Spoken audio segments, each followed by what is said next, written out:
ازيكم، اخباركم ايه؟ معاكم سوني من قناة سوني جي ايه. والنهارده هنعمل خروف بالصلصال الفوم. يلا بينا نبدأ.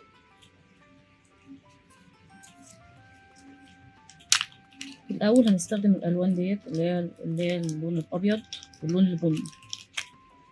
البني دوت عشان هنعمل بيه جسم الخروف. بس الأول قبل ما نبتدي نشتغل على الخروف، مبدئيا كده هنبتدي يعني نعجن الألوان سوا ونعمل جسم الخروف، عشان هو الجسم بتاعه لونه بيش فاتح مش بني.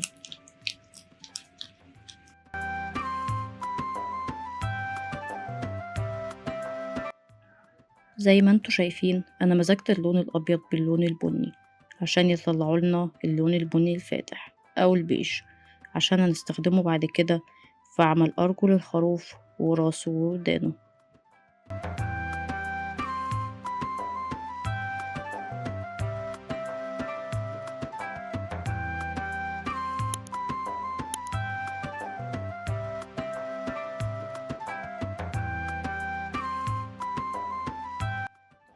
يا ريت نخلي نسبة اللون الابيض اكتر من اللون البني عشان يطلع لنا اللون البيج بسرعة.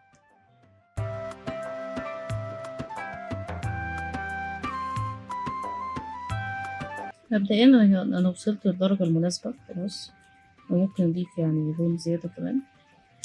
قبل ما ابدأ اشتغل على جسم الخروف، او بمعنى اصح الصوت بتاعه، انا هروح دلوقتي اعين القطعة ديت على جنب عشان بس ما تنشفش، وارجع لكم تاني. بعد كده هنبدأ نعمل صوف الخروف، وهنستخدم اللون الابيض عشان نعمل الصوف بتاعه.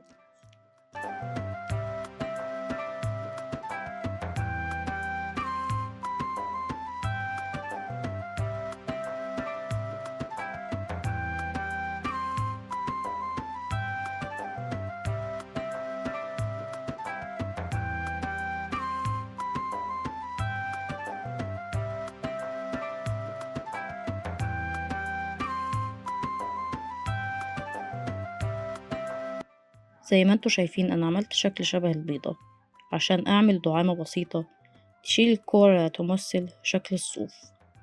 بعد كده طلعت قطعة صلصال لونها ابيض وبدأت اعملها على شكل خيط، وبعد كده لفيت الخيط ده وعملته على شكل حلزونة.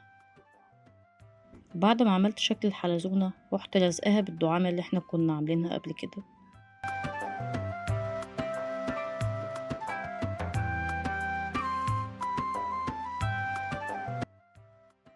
بعد كده قررت خطوة الشكل الحلزوني ومليت بيه الدعامة أو الشكل البيضاوي اللي احنا كنا عاملينه قبل كده. والشكل الحلزوني ده أو الكور اللي هي على شكل حلزوني بتمثل صوف الخروف المجعد، عشان يظهر أكتر الشكل المجعد لصوف الخروف.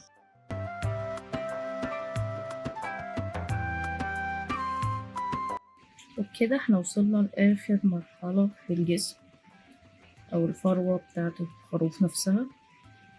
احنا وصلنا لنتيجة مذهلة جدا، واحد أسباب إن أنا كنت بكور الحتة دي إن أنا أبين إن يعني الصوف بتاع الخروف يعني مجعد شوية مش مستوي. بعد كده هننتقل على عمل الرجلين بتاعته، ونرجع للون اللي احنا كنا عملنا له ميكس في أول الفيديو. ادي اللون بتاعنا اللي هنعمل بيه الرجلين، أو زي ما انتوا شايفين. دلوقتي قبل ما نعمل الرجلين هنعمل خطوة مهمة جدا. استخدم سلاكة ويل عشان نعمل الهيكل بتاع الرجل، بحيث ان الرجل تبقى ثابتة متبقاش زي ما تكون يعني تقف بشكل مستقيم، يعني دي هتساعدها في الاستقامة أكتر. الخطوة دي مش مهمة أوي بس يفضل إن احنا نعملها. هنستخدم المقص عشان نقص الأطراف اللي على الجنب دي كده، عشان احنا مش محتاجين. دلوقتي نعجن الصلصال كده، ونلف الصلصال حوالين السلاكة بتاعة الويل. نعمله بالشكل ده كده.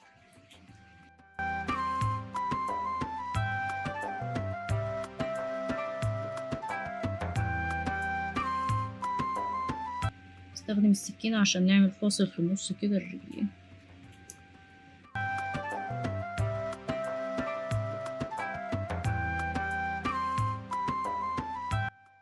للأسف عشان دايما الصلصال من النوع دوت بينشف بسرعة، فأنا جبت طبق فيه مية عشان أبلبل دايما الصلصال كل ما ينشف منه.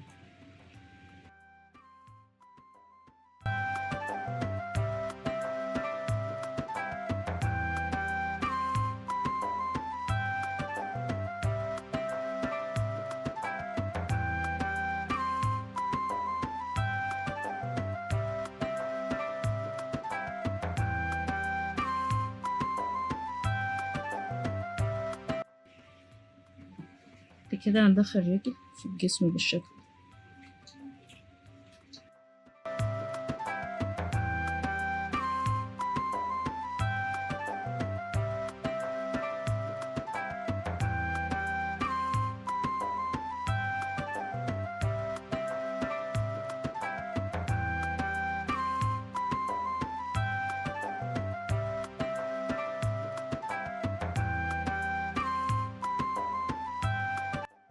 احنا كده عملنا أول رجل، بعد كده هنعمل نفس الخطوات دي مع الرجول التانية.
بصوا يا جماعة، لو في مثلا تجاعيد أو مثلا زيادات في الصلصال قبل ما ينشف نبله، نروح شايلين الزيادة دي ونساوي مثلا التجاعيد اللي موجودة عشان الشكل يبقى شكله جميل. يعني حاجة إضافية حبيت أقولها.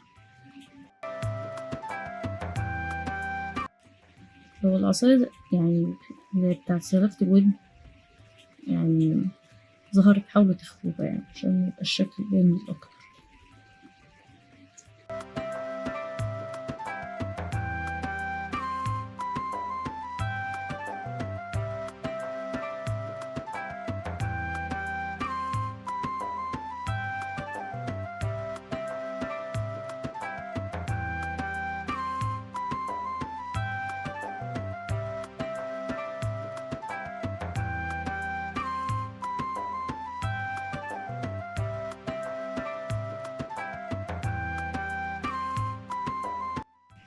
دلوقتي هنخش على مرحلة إن احنا نعمله الرز.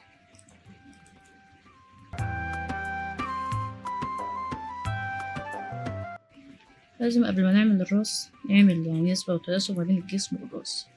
يعني مثلا أنا كورت الراس اهي، لاحظت إنها صغيرة شوية مقارنة بالجسم، فأنا هكبرها سنة عن طريق إن كان فيه مخزون قبل كده زي ما انتوا شايفين موجود على جنب. هاخده تاني وأعجنه تاني باللون الأبيض عشان أوصل للدرجة دي.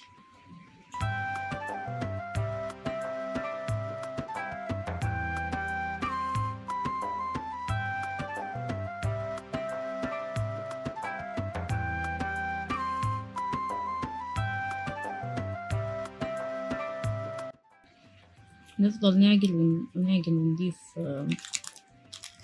قطع كمان وكمان لغاية ما يتأكد هل احنا وصلنا للدرجة اللي يعني هل احنا وصلنا للحجم المناسب للراس ولا لأ.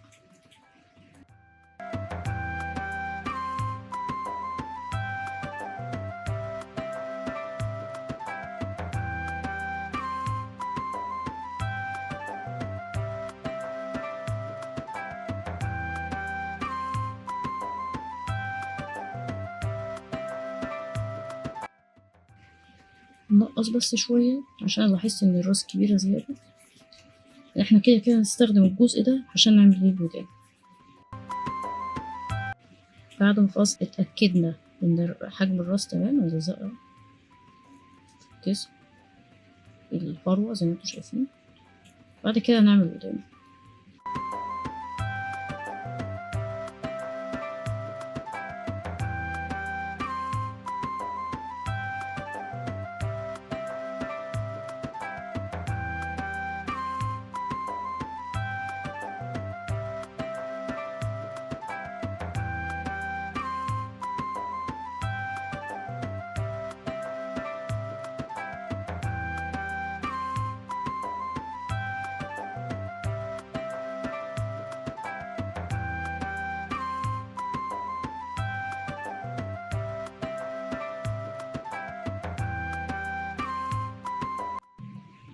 نستخدم اللون الأبيض من تاني عشان نعمل الصوف اللي موجود في ايدينا،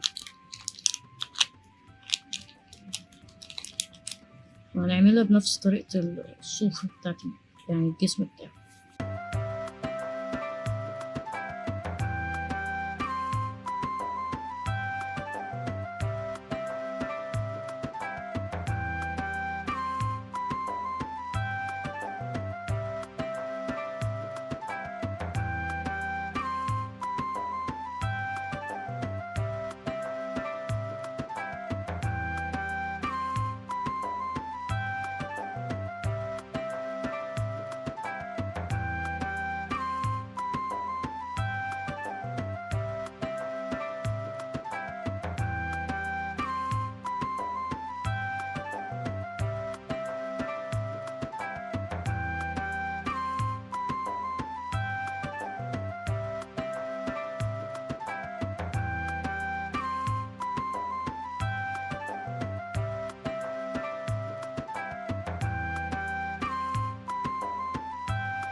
خلاص كده فاضل لنا الديل ونعمله العين.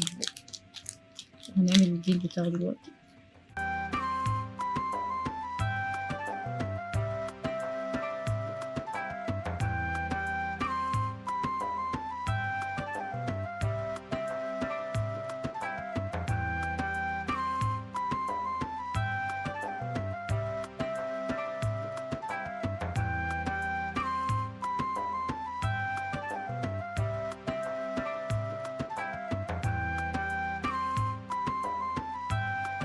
بعد كده هنعمله العينين، وبعد كده هنعمله البق.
عشان نعمل البق نستخدم السكينة البلاستيك عشان نعمل حز بسيط يمثل البق بتاع الخروف.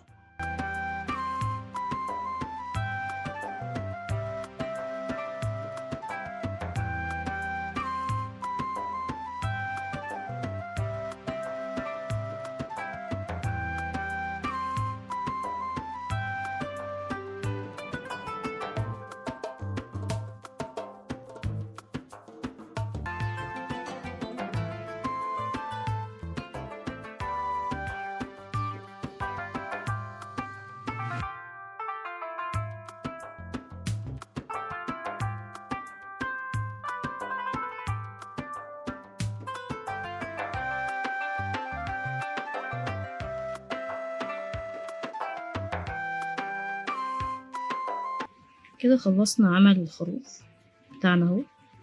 بصوا طلع جميل ازاي. اتمنى يكون الفيديو عجبكم.